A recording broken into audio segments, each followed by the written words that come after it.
their motives. What I dispute, and I think what the industry questions, is the tactics. The street theater, the antics, the attempts to gain publicity at the expense of truth. It gets a lot of attention. That shouldn't be confused with how broad the movement is. We have not seen any indications through any surveys that they represent the vast majority of consumers, or even near a majority of consumers. Where have all the monarchs gone? Died because of genetic crops.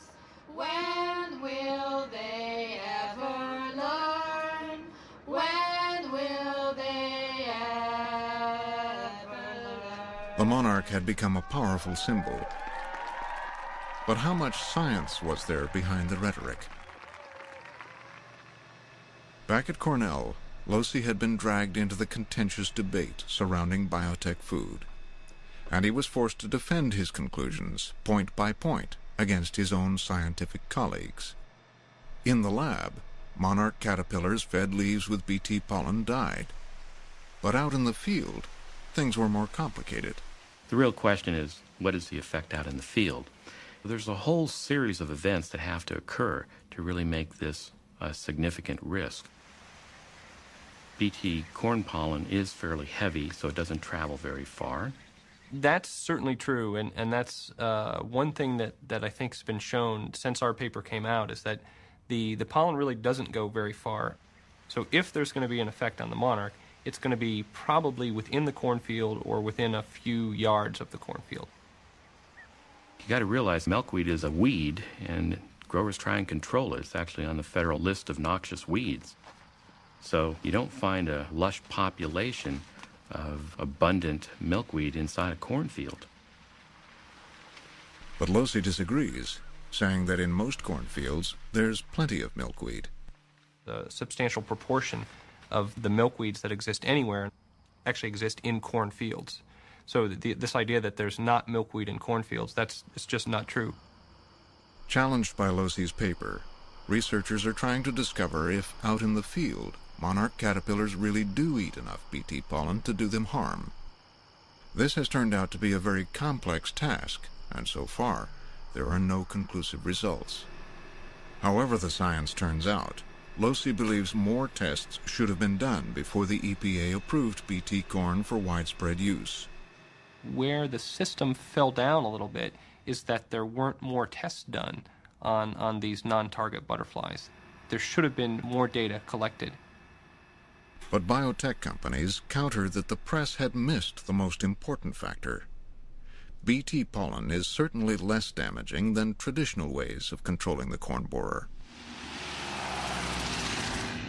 like massive spraying of chemical pesticides, killing not just caterpillars, but every insect in the field, including monarch butterflies. If crops like Bt corn are banned, then I think there will be increased pesticide use. That'll have some deleterious effects. Even Losey accepts this would be a bad thing. If you have the choice between putting out the Bt, which is very specific to just Lepidoptera or to butterflies, and spraying with an insecticide, which generally is fairly broad, is going to kill almost all the organisms that are out there, then you are having less environmental impact almost undoubtedly by using the Bt than by using the insecticide. From corn to cotton, biotech companies have tried to portray GM crops as highly beneficial to the environment. Bt cotton has really been a breakthrough in how insects are controlled in the crop. Historically, the crop was sprayed 8 to 10 times with insecticide, usually flown over the top of the crop. Today, the cotton crop is grown with 1 or 2 applications. But the biotech industry will first have to earn the trust of environmentalists. One of the things you have to realize is that the big biotech companies were originally agrochemical companies making pesticides. They still do. The reason why they got into biotechnology is that they could see the end of the market for pesticides. Now, of course, the argument is, well, this is not as bad as the synthetic pesticides.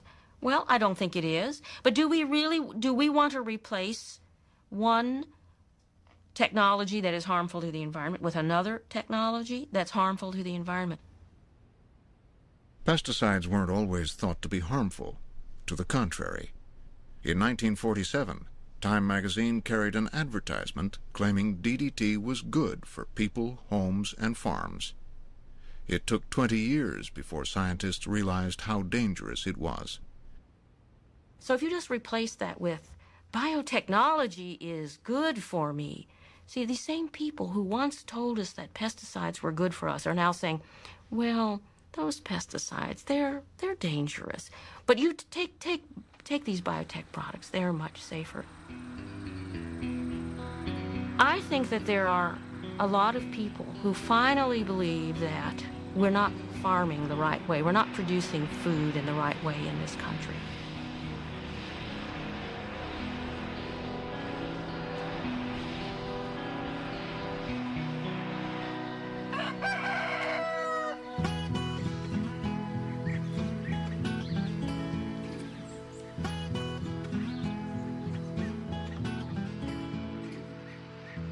Welcome to Full Belly Farm. It's very different from most modern industrial farms. Instead of 2 crops, California farmer Paul Mueller grows 70 on just 200 acres. And everything is grown organically. This is a field that's one of our fall plantings, and it's not a very big field. It's about 6 acres. It has a variety of things that we grow in here for harvest and marketing all fall. We have broccoli, we have cabbage, we have different kales, hardy wintergreens. There's some beets over there and some red cabbage. On this side we have lettuces and onions and chard and things like that.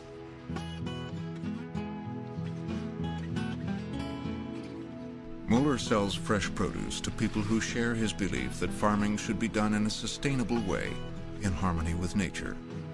Although more expensive and accounting for less than 2% of all food produced, it's a growing trend. When people are given the choice, if they'd rather eat food produced with toxic chemicals and pesticides, food produced with genetic engineering, or food produced organically, people choose organic food time after time in survey after survey. What is organic farming? Instead of herbicides, Mueller uses sheep to clear the weeds. He has no chemical fertilizer. Instead, he uses compost. It's not a natural process what farming is. It's far from it. And so we're trying to minimize the amount of harm done and maximize the amount of health in the system over the long haul. And that's why we believe some of these tools are better tools than chemical fertilizers. But there is one product that Mueller uses from time to time to control pests, something that's pitted him against the biotech industry, the organic pesticide known as BT. 100 years ago, Japanese silk farmers discovered that a soil bacterium, BT, produced toxins that killed their silkworms.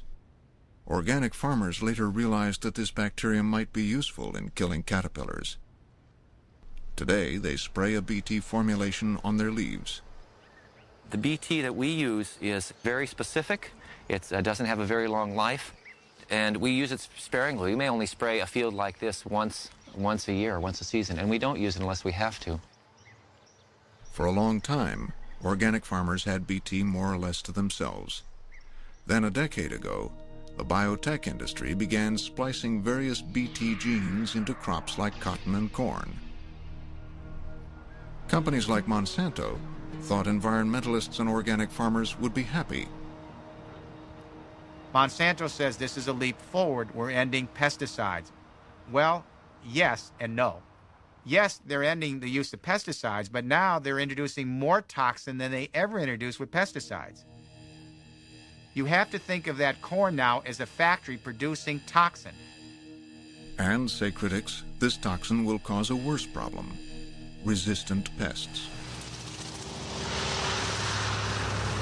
It's not a new problem. Pesticides have never killed every last pest in a field. There's always a small number with genetic variations that resist the poison. Because these survivors eventually repopulate the entire field with resistant descendants,